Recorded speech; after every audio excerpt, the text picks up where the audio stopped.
Boa tarde, pessoal. Professor Sidney falando aqui da matéria de Física, mais uma vez. Hoje nós estamos falando aqui para as turmas de terceiro ano do ensino médio, ok?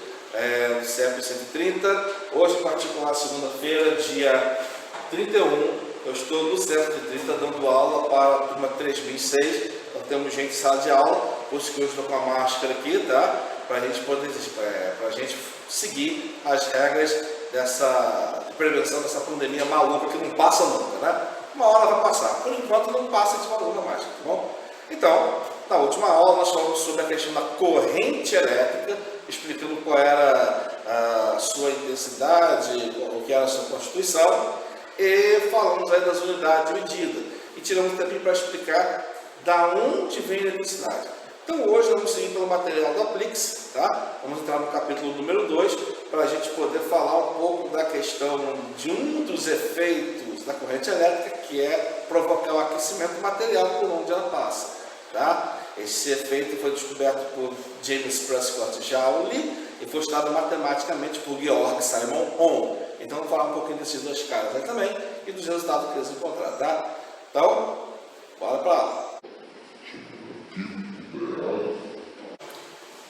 O que nós temos hoje, então, é o seguinte: aquela postura da terceira série, volume 1, né? Semana passada nós vimos esse capítulo aqui, ó, que foi da parte da introdução e da corrente elétrica e seus efeitos, né? Deixa eu um pouquinho sobre isso aqui. Hoje a gente vai entrar então na aula 2, que é a parte da resistência elétrica e lei de Ohm, tá? Então deixa eu passar aqui essa matéria, que começa aqui na página 7, tá? Esse negocinho chatinho aqui já vai ser aqui e aí a gente continua.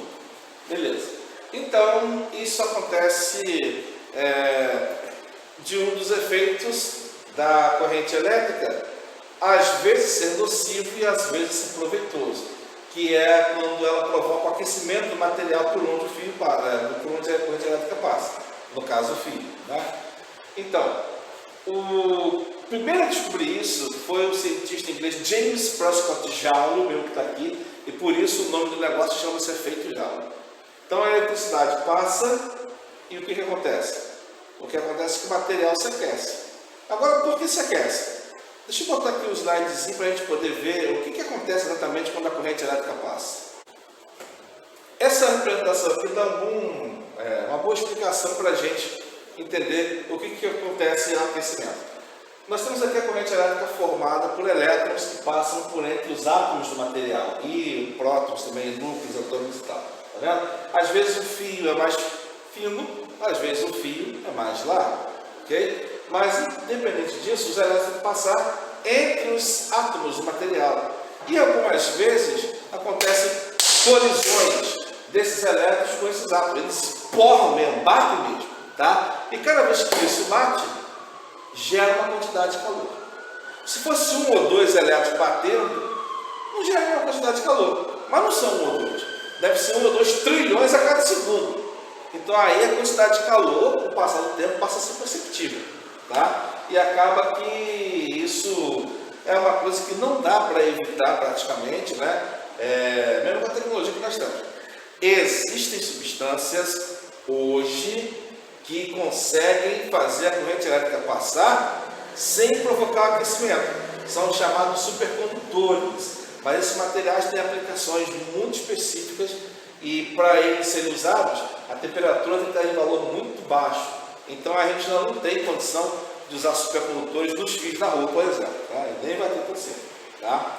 Lembrando que para que a corrente elétrica passe, é necessário que exista uma diferença de potencial no fio, ou seja, uma voltagem.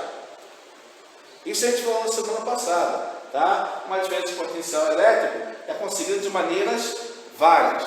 Essa primeira vez que se conseguiu uma diferença de potencial elétrico para produzir uma corrente elétrica foi esse cara que fez aqui. Essa é a pilha e esse é o cara que inventou a pilha. O italiano Alessandro Morita. Tá? Esse cara puxou a primeira pilha. E por que não tem o nome de pilha? Porque eram metais empilhados. O que tinha ali? Tinha uma moeda de zinco, tá? Uma espécie de papelão tecido grosso embebido com a solução aquosa de ácido sulfúrico, e aí tinha uma outra moedinha de cobre. Aí vinha a moedinha de zinco em cima do cobre ácido, zinco, ácido, cobre. Zinco, ácido, cobre. Cortado redondinho e empilhado. Por isso que se chama pilha, porque é literalmente uma pilha desse negócio. Tá? E aí, a reação química entre esses caras cria separação de cargas elétricas, né? E que faz com que acumule uma voltagem, uma diferença de potencial. Tá? E quando você liga uma ponta na outra, passa uma corrente elétrica ali. Então esse cara basicamente inventou a pilha que deu origem às baterias que nós usamos hoje, inclusive no telefone celular. Tá bom? Tá aqui, ó, um valorzinho aqui da diferença de potencial medida em volts, em homenagem a esse cara, cujo nome era volta. Volta, volt, entendeu? Foi em homenagem a ele que essa unidade de medida surgiu. Da mesma maneira que o ampere, que mede corrente elétrica, surgiu em homenagem a André-Marie Ampère, que era um cientista francês que estudou a corrente elétrica. Da mesma maneira que o Coulomb que a gente viu era como é que chama? Charles Augustin Coulomb, que era um outro cientista francês que estudou a interação entre as partículas elétricas. Tá? Então todas essas unidades de medida geralmente têm sobrenomes de cientistas que trabalharam no desenvolvimento da eletricidade. Né? Esse cara em particular, ele ao fazer essa voltagem ali, permitiu que a gente tivesse uma passagem de uma corrente elétrica. E isso fez com que a gente pudesse ter redes específicas de voltagem e pudessem fazer a corrente elétrica andar e aí transmitir a corrente elétrica de um lugar a outro. Pronto, aí você começa a ter energia elétrica para todo mundo, que foi uma grande vantagem. Tá? Agora, vamos voltar ali na coxinha para a gente ver a questão da resistência elétrica. Então o efeito Joule, como a gente falou aqui, é isso. Tá? A corrente elétrica bate, os elétrons batem na rede da estrutura do material e liberam calor. Bom? Agora, o efeito Joule é o fenômeno que acontece. Esse fenômeno gera uma grandeza física. A grandeza física é o que nós chamamos de resistência elétrica. Então a resistência elétrica, na verdade, é a grandeza que mede a oposição, ou seja, a tentativa de atrapalhar, né, que oferece a passagem da corrente elétrica. Então alguma coisa para atrapalhar ali a passagem da corrente. Né? E aí, o que acontece? Gera esse calor. Tá? Aí você tem uma diferença de potencial, que é representada pela letra U, que é a voltagem, quantos volts, né, que você coloca aí no fio. Aí tem a resistência elétrica, que é representada pela letra R. E, passando no fio, tem a corrente elétrica, que é representada pela letra I. Então você tem três letras. U, R, I. U, que é medida em volts. R, que é medida em ohms, vou dizer o que é isso. E I, que é medida em amperes. Então aí, nesse caso, você passa a ter uma regra na qual o valor da resistência do material é constante, é fixo. E ela é proporcional à corrente elétrica que passa. Ou seja, aqui você passa a ter uma regra, uma lei, uma equação que rege a resistência elétrica do material. A grandeza física associada ao efeito Joule, que é aquela lei. R é igual a U dividido por I. Tá? A resistência elétrica, então, é igual ao quociente entre a diferença de potencial ou a tensão e a corrente elétrica. Tá? Aí, volts, amperes, e ali tem uma outra unidade de medida. Ohm. Tá? Não está errado não, se escreve dessa maneira mesmo. Tá? Ohm. Eu estou sempre falando que essas unidades de medida aqui representam o nome de algum cientista, né? Então, esse aí representa o nome do cientista inglês de origem grega, George Simon Ohm. Tá? Era o sobrenome do cara. Tá? E é representado por essa letra aqui. Né? Alguns vão dizer que essa letra representa o joguinho God of War, se não me engano, que tem lá o personagem principal, tem essa letra no peito, tá? Mas na verdade o ômega é a letra do alfabeto grego, a última. E os gregos representavam o ômega através dessa letra como o final de um ciclo, o final de uma era, o final de um capítulo, o final de uma história. Tá? Então, para os gregos, a última letra do alfabeto também poderia representar o final, o fim, que terminou. Tá bom? Quando o cara coloca esse símbolo lá no personagem do jogo, quer dizer então que ele é o fim, porque o cara tem a missão de matar os deuses do Olimpo, então ele vai ser o fim daquele grupo de deuses ali. Né? Mas antes dele, cerca de 2000 anos, né, o próprio Jesus Cristo fala que eu sou o alfa e o ômega. O alfa que é a primeira letra, o início de tudo, e o ômega que é a última letra, o fim de tudo. Ou seja, ele fala que ele é o princípio e o fim de todas as coisas, usando essas duas letras. Tá bom? Então a ideia foi copiada, né? Teve alguém que disse mais. Bom, então vamos tirando isso aqui. Tá? Deixa eu tirar para o apagador, porque a minha está manchando ali. Tá? Subindo aqui um pouquinho, porque a apostila continua. Isso aqui a gente vai dar uma valorização um pouquinho mais adiante. Tá? Aqui, essa regrinha, essa equaçãozinha, é chamada primeira lei de Ohm, ou é uma interpretação dessa regra chamada primeira lei de Ohm. A primeira lei de Ohm, na verdade, ela leva essa equação porque o principal fato dela é considerar que a relação entre a tensão elétrica e a corrente elétrica é constante. Ou seja, o material está ali.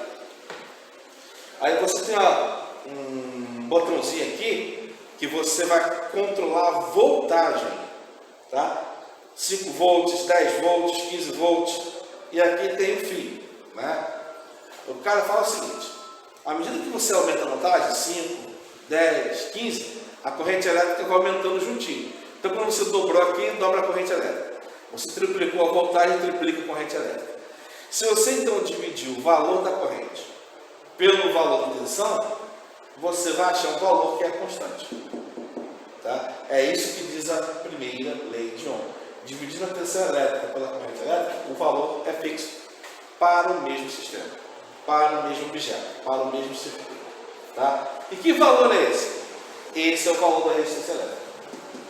Tá? Então, na verdade, a primeira lei de Ohm é uma lei de constância do valor da resistência elétrica. Tá? Isso vai fazer com que nós tenhamos algumas representações, como por exemplo essa aqui, ó, tá vendo? É uma representação gráfica da primeira lei de Ohm. A primeira lei de Ohm diz que a resistência é constante. Dividido U por I vai dar um valor fixo sempre. Se eu tiver um gráfico que representa vários valores de U e vários valores de I, se eu pegar o par U número 1, I número 1 e dividir, vai dar valor. Se eu pegar mais adiante o valor U número 2 e dividir pelo valor I número 2, vai dar o mesmo que se eu dividisse o 1 por I1. Ou seja, só vai dar o mesmo porque a resistência é constante. Então, quando chega aqui e dá o mesmo valor, isso é uma coisa que representa a primeira lei de Ohm. Existem substâncias para as quais isso dá constante? Existe. Aqui embaixo mesmo tem uma. Tem materiais para os quais isso não é verdade. São chamados condutores não ômicos, condutores que não obedecem à lei de Ohm, a primeira lei. Tá? Tá aqui, ó. Olha as curvas, tá vendo? Ó, as curvas. Ó. São diferentes daquela linha do gráfico ali. Então, na primeira lei de Ohm, isso aqui vai desaparecer já, eu sei que vai. Por que apareceu esse negócio aqui? Que referência boba, hein? Botei em cima da figura. Tá bom. Então, nesse gráfico aqui, você tem uma coisa muito específica. É uma reta inclinada. Mas olha a inclinação dela para cá. Aqui tem uma outra reta inclinada para baixo. Não serve, cara. Tem que ser assim, ó. Então, essa reta aqui representa um resistor que não obedece à lei de Ohm. E nenhuma dessas duas curvas aqui também. Ou seja, é um condutor não ômico. Não representa uma coisa que segue a primeira lei de Ohm. Eu vou dar uma paradinha aqui na primeira lei de Ohm para eu poder explicar algumas outras coisas que a apostila não explica de maneira, ou explica de maneira muito superficial, tá? Então vou dar uma mudadinha daquele slide ali que a gente botou ele agora. Então nesse slide aqui a gente pode ver que o efeito Joule, às vezes, ele faz com que a gente tire proveito. Como por exemplo, todos esses aparelhos elétricos aqui são gerados, são produzidos e funcionam graças ao efeito Joule. E todos eles facilitam a nossa vida, o banho quente de frio, né? passar roupa, um cafezinho quietinho, dá até vontade de tomar um cafezinho agora, meu Deus. Ai, que vontade. Enfim, secador de cabelo, né? Então, esses aparelhos aí são todos feitos baseados nesse efeito, tá? E aí, a causa microscópica, né, como eu falei, imagina o elétrico batendo, passar nisso aqui. Imagina, olha o elétrico como é que é gordinho. Como é que ele vai passar isso aqui? Batendo em todo mundo. E aí esquenta. Por isso que eu falei que era uma coisa que vinha das colisões entre o elétron, que está aqui em verde, e os átomos que estão representados aqui em laranja. Realmente, quando você pegar isso aí, não vai dar bom de jeito nenhum. O cara vai se batendo, vai perdendo energia, vai gerando calor. É horrível isso aí. Ok? Aí, quando esse cara produz uma quantidade de calor muito específica, você pode até botar o nome nele. O nome é resistor. Não é registro que a gente fecha para água, não, entendeu? Parece muito, mas não é. Resistor. Resistor é o condutor, deixa passar a corrente elétrica, mas se aquece. Ou seja, ele produz energia térmica, calor, a partir da passagem de corrente elétrica. E esses resistores são muito usados em eletrônica, tá? Alguns aparelhos elétricos funcionam, como aí, por exemplo, né? Alguns tipos de lâmpada, ferro de passar. No chuveiro, a gente tem o costume de chamar de resistência que está dentro. O nome correto é resistor, não é resistência. Resistência é a grandeza física, tá? Aqui, ó. Não sei se você já viu alguma peça dessa aqui. Já viu isso em algum lugar? Algum desses troços aqui? Alguma coisa parecida com isso? Esse aqui? Então, todos esses são exemplos de resistores. Todos eles estão ali dentro do circuito para quê? Para duas coisas. Primeiro, eles obviamente produzem calor, tá? Pode ser utilizado ou usado. E a segunda coisa, quando eles produzem calor, eles pegam a energia elétrica e uma parte da energia elétrica fica calor. Então, deles só passa uma parte da energia. Ou seja, eles reduzem a quantidade de energia que passa. Então, eles são reguladores de energia ou de corrente elétrica. Então, dependendo do valor, passa mais, passa menos. E aí, o cara que vai projetar o circuito tem que ter isso tudo anotado. Esses aqui, por exemplo, o valor não está escrito. O valor é dado pelo código de cores. As cores aqui, você anota ali e vão te dar o valor da resistência. O valor de R, da grandeza que a gente viu agora. Esse aqui, ó, todos esses materiais diferentes. Cerâmica, basicamente uma espécie de barro. Poliéster é um tipo de plástico, tá vendo? Tântalo, que é uma substância não metálica, mas não é. Cerâmica, óleo. Aí você vai dizer, pô, mas óleo não pega fogo? É, mas ele não vai esquentar esse ponto. Entendeu? Os mais comuns são de carvão, tá? E de fios bem fininhos. Eletrolítico, que é basicamente uma substância, como é que chama? Não condutor isolante. E aqui variável. Você roda, aumenta a resistência. Você roda para o outro lado, diminui a resistência. Tá? É o que a gente faz quando a gente pega o chuveiro, bota no verão e no inverno. Mais ou menos isso. Bom? Olha como é que eles são feitos. Ó. Fio metálico enrolado, tá vendo? Várias vezes. Olha aqui, ó. Um fio resistível bem fininho, tá vendo? Também dá para ser, tá? Carvão, olha o que eu falei, ó. Olha o carvão, tá vendo? Aí a eletricidade passa por dentro do carvão, mas esquenta pra cacete, entendeu? Então tem vários tipos, várias formas de se fazer, tá bom? Mas vamos deixar de lado, porque a gente não vai ser técnico eletrônico. Isso aqui é uma foto, não, é um desenho representando o George Simon, né? Tá aqui de novo, tá bom? A regra dele e o gráfico, tá? O gráfico representa com essa primeira lei de Ohm ali, a resistência constante, certo, tá? E aí, esse cara, o Ohm, ele não fez só a primeira lei, ele fez a segunda lei. Tá? Na segunda lei de Ohm, o que ele faz é o seguinte, tá? Na primeira lei, ele descreve que a resistência é constante e é igual à tensão dividida pela corrente elétrica. Na segunda lei, então nessa segunda lei aqui, ele diz que se você conhecer o comprimento do fio, o tamanho dele, né? Você conhecer a largura do fio, você conhecer o material do qual o fio é feito, dá para você determinar qual é a resistência dele, sem precisar colocar ele na ligação lá e depois descobrir na prática. Como? Faz essa equação aqui. Isso aqui também é uma letra grega, tá? Não é nem a primeira, nem a última, uma letra intermediária, tá? Parece um P, mas não é um P não. Essa é a letra grega chamada Rho. é a letra R do alfabeto grego, tá? Na forma minúscula. Então aqui Rho representa uma característica do material, chamado resistividade. L representa tamanho, extensão, que em inglês é length. E aí você tem o tamanho do fio, e isso aqui está dizendo o seguinte: quanto mais longo o fio, maior a resistência elétrica, mais ele esquenta. Por quê? Pô, vai ter um pedaço de fio elétrico percorrer, batendo todo mundo. É claro que ele vai esquentar mais, né? E a área, que representa a largura do fio, né? A largura, ok? E aí é exatamente o contrário. Se um fio largo, tem espaço para que a gente elétrico passar, então a resistência é pequenininha.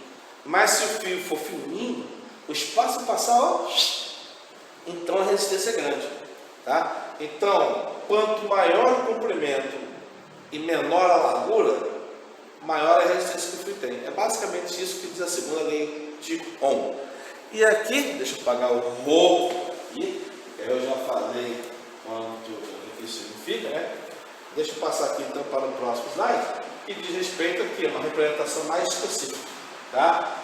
Resistividade elétrica, que é a letra grega Rho, uma medida do material, depende de substância. Então, ferro tem um valor, cobre tem outro valor, alumínio tem outro valor, entendeu? Então, você não precisa saber de cabeça, claro que não, você não depende do material. Se for saber de cabeça toda, isso não sai daqui hoje. Isso vai ser completamente inútil, né? Não é isso que a gente precisa. Então, vai ser informado do problema, se tiver problema, é problema disso. Bom? Agora, quanto mais baixa for a resistência, for a resistividade, mais rapidamente a corrente elétrica vai passar. Isso quer dizer que baixa resistividade, a corrente elétrica passa fácil. São os materiais condutores. Uma alta resistividade quase não passa energia elétrica. Aí, geralmente, o material é isolante. Tá? A unidade de medida desses caras. O comprimento é medido em metros. A área, normalmente, é medida em metros quadrados. E o Rho... esqueci, né? Esqueci. O valor da resistência é medido em ohms, obviamente, e o valor de Rho, que é a resistividade, é medido em ohms por metro. Tá?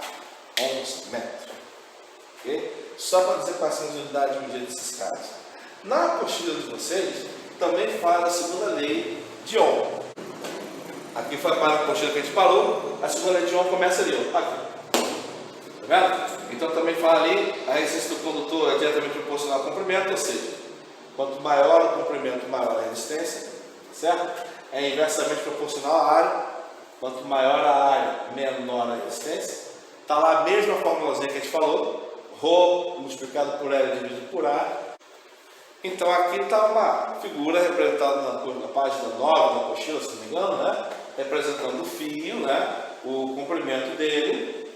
A área, que basicamente tem a ver com a largura do fio, tá bom? E o sujeito aqui tem o valor da resistência elétrica, dado por essa equação, que é a segunda lei de Ohm. Então, fios longos e finos têm maior resistência elétrica.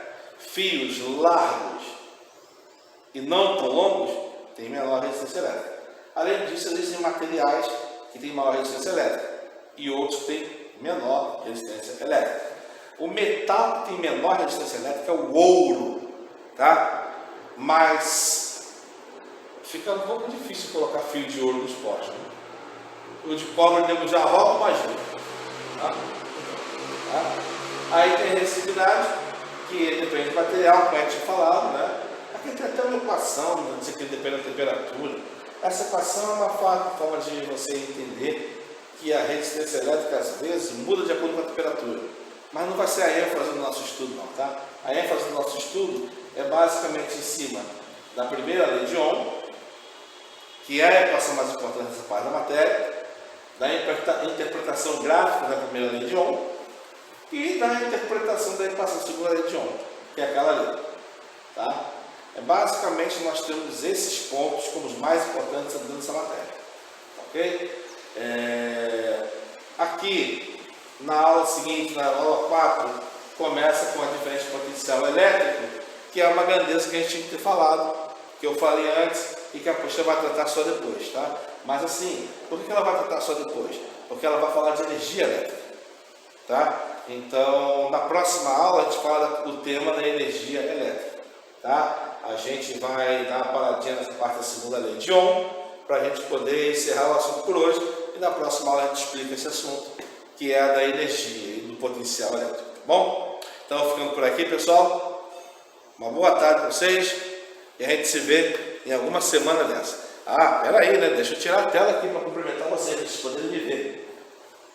Ok, tá bom? Então foi isso, pessoal. Uma boa tarde para vocês, uma boa semana. Até a nossa próxima aula. Cuide-se aí, hein? Deus abençoe. Fique com Deus. Tchau.